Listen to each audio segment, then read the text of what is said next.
प्रभु जी राधे राधे। आप सभी को राधे राधे। आप सभी अच्छे होंगे, प्रसन्न होंगे और स्वस्थ होंगे। आप सभी का मेरे यूट्यूब चैनल पे हार्दिक अभिनंदन है, सबका स्वागत है।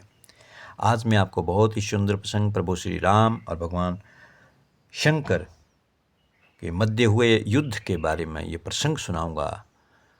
आपको अवश्य पसंद आएगा। आप अवश्य इस कथा को लाइक करें, मेरे चैनल को सब्सक्राइब करें और शेयर करें।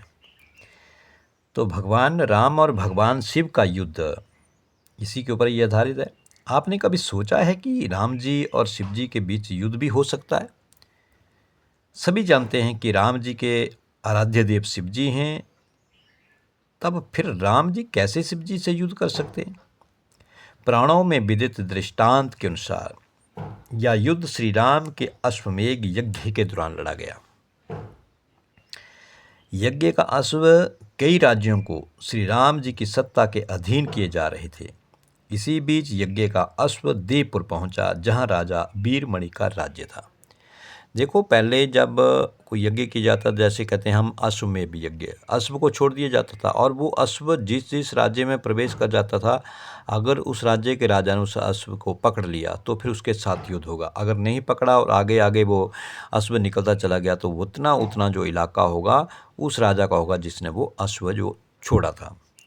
अब वो जो श्री राम जी प्रभु ने वो अश्व छोड़ा तो वो कई जगहों पर कई राज्यों को अपने अधीन करता चला गया। लेकिन जैसे ही वो अश्व जो था देवपुर पहुंचा, जहां राजा वीरमणि का राज्य था। अब वीरमणि ने भगवान शंकर की तपस्या कर उनसे उनकी और उनके पूरे राज्य की रक्षा का वरदान मांग लिया। वीरमणि ने भगवान शंकर जी की उपासना की, उनकी पूजा की और अपने राज्य की रक्षा करिए उनसे वरदान मांगा। महादेव के द्वारा रक्षित होने के कारण कोई भी उनके राज्य पर आक्रमण करने का साहस नहीं करता था। जब यज्ञ का घोड़ा उनके राज्य में पहुंचा तो राजा वीरमणि के पुत्र जो थे, जिनका नाम था रुकमागध ने उसे बंदी बना लिया। ऐसे में अयोध्या और देवपुर के बीच युद्ध होना तय था, क्योंकि उसने उनके वीरमणि के पुत्र ने घोड़े को पकड़ लिया और बंदी बना लिया। अब बंदी बना लिया तो अब युद्ध तो होगा। अब युद्ध होना जो था वो निश्चित हो गया। भगवान शिव जी ने अपने भक्त को मुसीबत में जानकर के वीरभद्र के नेतृत्व में नंदी भृंगी सहित अपने सारे गणों को भेज दिया। एक और राम जी की सेना तो दूसरी ओर शिव जी की सेना थी। वीरभद्र ने एक त्रिशूल से राम जी की सेना के पुष्कल का मस्तक काट दिया।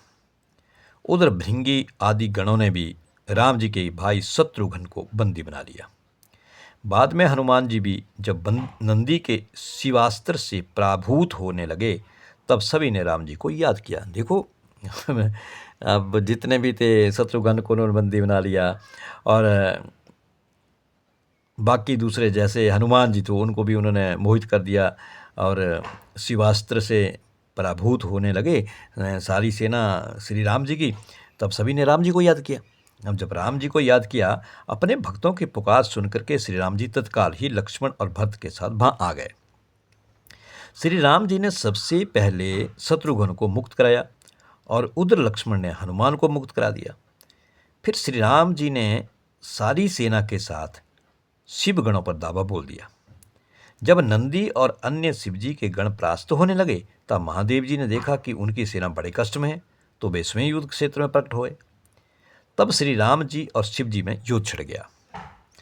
भयंकर युद्ध के बाद अंत में श्री राम ने पाशुपत शास्त्र होता है, एक शस्त्र होता है, पाशुपता शास्त्र निकाल करके शिव जी से कहा कि हे प्रभु, आपने ही मुझे यह वरदान दिया है कि आपके द्वारा ये प्रदान इस अस्त्र से त्रिलोक में कोई पराजित हुए बिना नहीं रह सकता।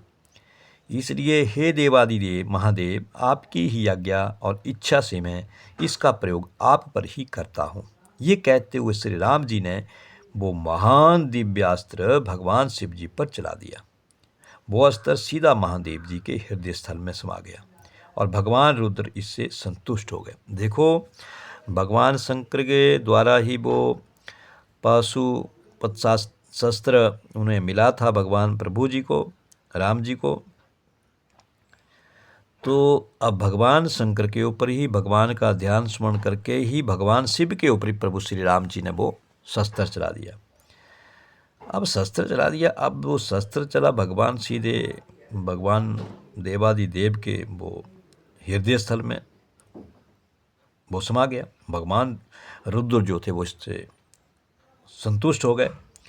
अब उन्होंने प्रसन्नतापूर्वक श्री राम से कहा कि आपने युद्ध में मुझे संतुष्ट किया, इसलिए जो इच्छा हो वर मांग लें। इस पर श्री राम जी ने कहा कि हे भगवान, यहाँ मेरे भाई भरत के पुत्र पुष्कल सहित असंख्य योद्धा वीरगति को प्राप्त हो गए हैं, कृपया करके उन्हें पुनः जीवन दान प्रदान कर दीजिए। शिव जी ने ऐसा कहा कि तथास्तु।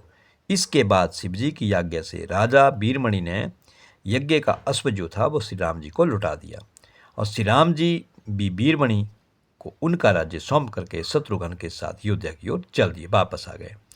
अब ब्रह्मा जी, विष्णु जी और शिव जी का जन्म एक रहस्य है। तीनों के जन्म की कथाएं वेद और पुराणों में अलग अलग हैं, लेकिन उनके जन्म की पुराण कथाओं में कितनी सच्चाई है, उनके जन्म की वेदों में लिखी कथाएं कितनी सच हैं, इस पर शोधपूर्ण दृष्टि की जरूरत है। यहाँ यह बात ध्यान रखने की है कि ईश्वर अजन्मा है, ईश्वर का जन्म नहीं होता। अलग अलग पुराणों में भगवान शिव जी और विष्णु के जन्म के विषय में कई कथाएं जो हैं वो प्रचलित हैं। शिव पुराण के अनुसार भगवान शिव जी को स्वयंभू माना गया है, जबकि विष्णु पुराण के अनुसार भगवान विष्णु स्वयंभू हैं। शिव पुराण के अनुसार एक बार जब भगवान शिव जी अपने टखने पर अमृत मल रहे थे, तब उसने भगवान विष्णु पैदा हुए, जबकि विष्णु पुराण के अनुसार ब्रह्मा जी भगवान विष्णु की नाभि कमल से पैदा हुए, जबकि शिव जी भगवान विष्णु जी के माथे के तेज से उत्पन्न हुए बताए गए। ये अलग अलग शास्त्रों के भीतर में अलग अलग व्याख्यान है कि भगवान शंकर जो थे वो अपने टखने के ऊपर अमृत मल रहे थे, तो उस टखने से भगवान विष्णु जी की उत्पत्ति हुई। और एक पुराण में यहाँ लिखा हुआ कि विष्णु पुराण के अनुसार कि ब्रह्मा जी जो थे वो भगवान विष्णु जी की नाभि से, आपने देखा होगा कहीं फोटो या कैलेंडर में तस्वीर में, भगवान विष्णु जी सर्पसिंहियों के ऊपर लेटे हुए हैं और उनकी नाभि में से एक कमल निकला हुआ है, कमल के ऊपर ब्रह्मा जी विराजमान है। तो ब्रह्मा जी की उत्पत्ति यानी कि भगवान विष्णु जी की नाभि से उत्पन्न हुई है। और यहाँ पर शिव जी का उत्पन्न होने का, इनका अवतार लेने का यहाँ पर यह बताया गया है कि भगवान विष्णु के माथे के तेज से उत्पन्न हुए भगवान शिव शंकर जी। लेकिन ये अलग अलग गंतव्य हैं, इनके सबसे अलग अलग हैं। कई कहते हैं भगवान स्वयंभू शिव जो स्वयंभू हैं। विष्णु पुराण के अनुसार माथे के तेज से उत्पन्न होने के कारण ही शिव जी हमेशा योग मुद्रा में रहते हैं। भगवान शिव जी के जन्म की कहानी हर कोई जानना चाहता है। श्रीमद् भागवत के अनुसार एक बार जब भगवान विष्णु और ब्रह्मा अहंकार से अभिभूत हो स्वयं को श्रेष्ठ बताते हुए लड़ रहे थे, तब एक जलते हुए खंभे से, जिसका कोई भी और छोर ब्रह्मा जी या विष्णु जी नहीं समझ पाए, उस जलते हुए खंभे से भगवान शिव जी प्रकट हुए। और यदि किसी का बचपन है तो निश्चित ही जन्म भी होगा और अंत भी। विष्णु पुराण में शिव जी के बाल रूप का वर्णन मिलता है। विष्णु पुराण के अनुसार ब्रह्मा को एक बच्चे की जरूरत थी, उन्होंने इसके लिए तपस्या की। तब अचानक उनकी गोद में रोते हुए बालक शिव जी प्रकट हुए। ब्रह्मा ने बच्चे से रोने का कारण पूछा, तो उसने बड़ी मासूमियता से जवाब दिया कि उसका नाम ब्रह्मा नहीं है, इसलिए वह रो रहा है। तब ब्रह्मा जी ने शिव जी का नाम रुद्र रखा, जिसका अर्थ होता है रोने वाला। शिव जी तब भी चुप नहीं हुए, इसलिए ब्रह्मा जी ने उन्हें दूसरा नाम दिया, पर शिव जी को नाम पसंद नहीं आया और वे फिर भी चुप नहीं हुए। इस तरह शिव जी को चुप कराने के लिए ब्रह्मा जी ने 8 अलग अलग नाम दिए और शिव जी 8 नामों से, पहला रुद्र, दूसरा नाम दिया सर्व, भाव, उग्र, भीम, पशुपति, ईशान और महादेव। ये 8 नाम ब्रह्मा जी ने दिए और शंकर भगवान को चुप कराने की कोशिश की। नामों से जाने गए। शिव पुराण के अनुसार ये नाम पृथ्वी पर लिखे गए थे। ओम नमः शिवाय वह मूल मंत्र है, जिसे कई सभ्यताओं में महामंत्र माना गया है। इस महामंत्र का अभ्यास विभिन्न आयामों में किया जा सकता है। इन्हें पंचाक्षर कहा गया है। इसमें 5 मंत्र हैं। ये पंचाक्षर प्रकृति में मौजूद 5 तत्वों के प्रतीक हैं और शरीर के 5 मुख्य केंद्रों के भी प्रतीक हैं। इन पंचाक्षरों ने इन 5 केंद्रों को जागृत किया हुआ है। यह जागृत किया जा सकता है इस मंत्र को जाप के अनुसार। ये पूरे तंत्र के शुद्धिकरण के लिए बहुत ही शक्तिशाली माध्यम है। तो इस तरह आपने ये प्रसंग सुना होगा कि जब विष्णु भगवान और ब्रह्मा जी के भीतर मैं बड़ा हूँ या मैं आपका पिता हूँ, ब्रह्मा जी कहे मैं पिता हूँ। जब विष्णु भगवान के नाभि से जो कमल निकला और कमल में से वो पुष्प निकला, उस पुष्प के ऊपर ब्रह्मा जी बैठे हुए थे। तो उसकी खोज करते हुए ब्रह्मा जी भगवान विष्णु जी के नाभि तक पहुँचे, तो विष्णु जी ने उसे पुत्र कह दिया। अब ब्रह्मा जी को पुत्र कहा तो वो कहता है मैं तेरा बाप हूँ, वो कहता है मैं तेरा बाप हूँ। दोनों में युद्ध हो गया।